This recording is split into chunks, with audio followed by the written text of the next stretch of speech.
Y ahora sí es momento de tomar contacto con un colega, compañero de Radio Universidad de Jujuy, para que nos cuente el panorama que se está viviendo en dicha provincia. Ustedes saben que la provincia modificó su constitución y bueno, a raíz de esto y ante la vulneración de derechos principalmente de los pueblos originarios, se vivieron en la jornada de ayer crudas horas de represión y ahora hay una convulsión social muy importante. Es por eso que tomamos contacto con Claudio Añazgo, a quien ya mismo saludamos. Claudio, bienvenido a Sama Noticias. Sergio y Maru te saludan. ¿Cómo estás? Hola, ¿qué tal? Buen mediodía para vos y para toda la audiencia de Sama. Claudio, nosotros estamos compartiendo en este momento imágenes de la convulsión social que se está viviendo en la provincia. Te pedimos que nos pongas en contexto y bueno, claro que nos cuentes la actualidad por estas horas. En este momento siguen manteniéndose cortes en el interior de la provincia, tanto hacia la zona norte, Quebrada y Puna, como hacia la zona sur, que son los valles de Jujuy y la zona selvática de la provincia. Hay alrededor de 22-23 cortes que se mantienen y que, bueno, dificultan el libre tránsito por las rutas de Jujuy. Y por otro lado, en lo que es la zona centro de la ciudad capital de Jujuy, no se están registrando por el momento ningún tipo de manifestación, aunque para las 3:30 de la tarde está previsto una convocatoria hacia la Plaza Central, la Plaza Belgrano de nuestra ciudad, donde los sindicatos y las organizaciones de comunidades originarias van a concentrarse, van a generar también en ese espacio una conferencia de prensa para los medios de comunicación, tanto nacionales como locales, que se encuentran cubriendo la situación de la provincia, y van a posteriormente hacia las 6-7 de la tarde, de acuerdo a las informaciones que van llegando de los sectores gremiales, se va a generar una nueva marcha de antorchas por las calles céntricas. Esta sería la tercera marcha de antorcha que están convocando los distintos sectores sindicales. Esto es lo que se tiene previsto para el día de hoy. Por el momento no hay ningún tipo de vallado en las zonas cercanas a las instituciones, tanto al Poder Legislativo como al Poder Ejecutivo de la provincia. Sí hay una guardia preventiva de la policía en distintas esquinas estratégicas sobre todo el centro de la ciudad.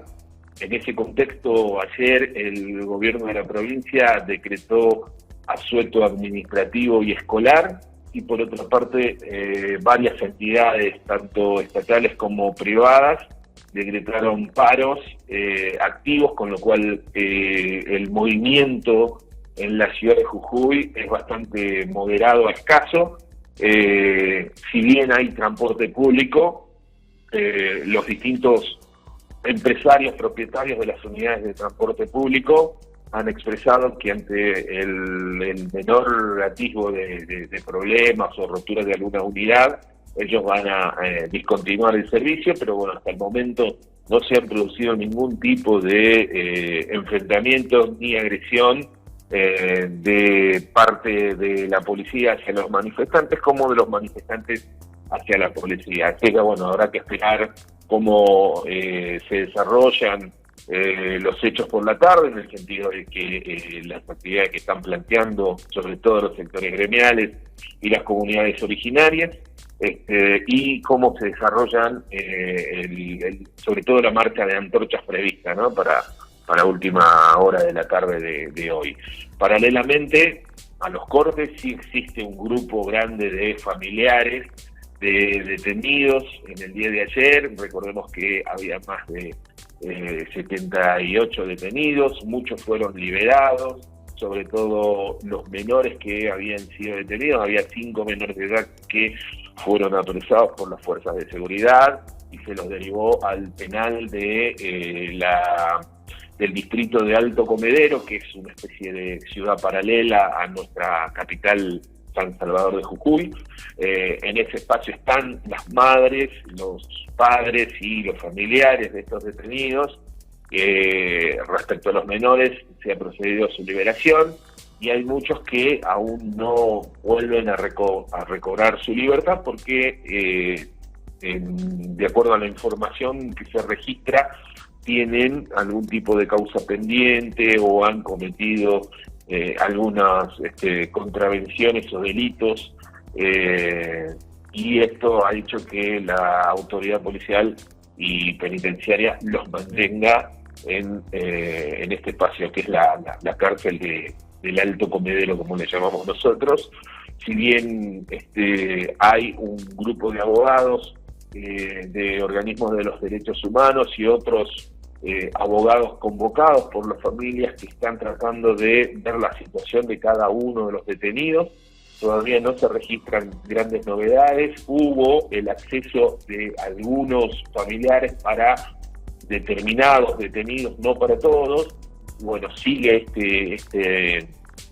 esta protesta, digamos, en la cárcel para saber en qué situación están los detenidos, de qué se los imputa y cuándo van a tener de nuevo el acceso a su libertad, ¿no? Bien. Claudio, ¿cuáles son esos puntos que mayor discusión han generado en todo esto? Digo, ¿por qué se llega a esta situación? Y si no estaban en conocimiento de antemano algunos sectores que se iba a votar una reforma con estas características. El proceso de reforma constitucional no se inicia en este 2023, al contrario, se inicia en el año 2022, aproximadamente en agosto-septiembre, cuando el gobernador de la provincia anuncia que va a convocar a un proceso de reforma constitucional. Este proceso de reforma constitucional tenía un cronograma de realización previsto para principios de diciembre, mediados de enero de este año, lo cual fue postergado y discontinuado por el gobierno de la provincia a partir de la decisión de unificar tanto el proceso de reforma constitucional con las elecciones generales provinciales de renovación de mandatos, tanto ejecutivos como legislativos. En este sentido, se dice que este proceso de reforma discontinuado en diciembre tiene que ver con algunos sondeos de opinión que en ese momento generaba el Estado provincial, donde la ciudadanía se expresaba muy en contra de ese proceso de reforma.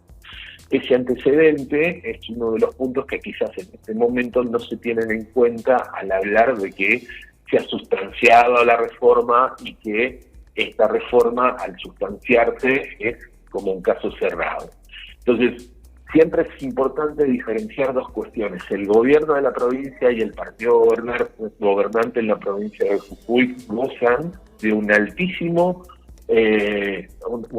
opinión positiva. Eso les ha llevado a ganar las elecciones provinciales con casi un 50% de los sufragios. Ahora, no necesariamente esa altísima opinión positiva y que fue plasmada por un resultado aplastante electoral, no necesariamente condice con la opinión que tienen los ciudadanos de Jujuy respecto a la reforma constitucional. Y en ese sentido es uno de los puntos que queda como sin resolución, ¿no es cierto? En ese contexto ha surgido la lucha del sector docente, principalmente de la provincia, luego de las elecciones, que fue escalando y sumando a la voluntad de los pueblos y comunidades originarias de empezar a poner en el tapete y en la agenda pública lo que iba a aprobar esta Constitución respecto a sus derechos, sus garantías y sus necesidades para continuar existiendo como comunidades ancestrales previas incluso a la formación de nuestro Estado provincial y de nuestro país.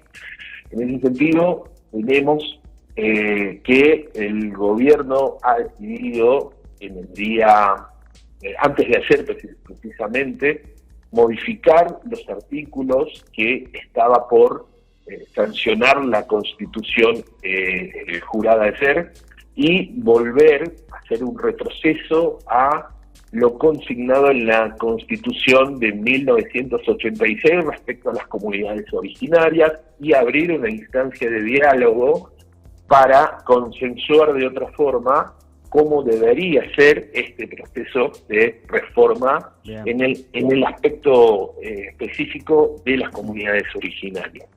Pero las comunidades originarias al mismo tiempo empezaron a expresarse en contra de este retroceso, porque en realidad el retroceso también está anulando todo un proceso de 30 años donde las comunidades originarias empezaron a visibilizar que hay muchos aspectos que ellos necesitan una solución urgente y que dentro de las garantías constitucionales, dentro de las legislaciones y las leyes existentes, no se le daba una solución.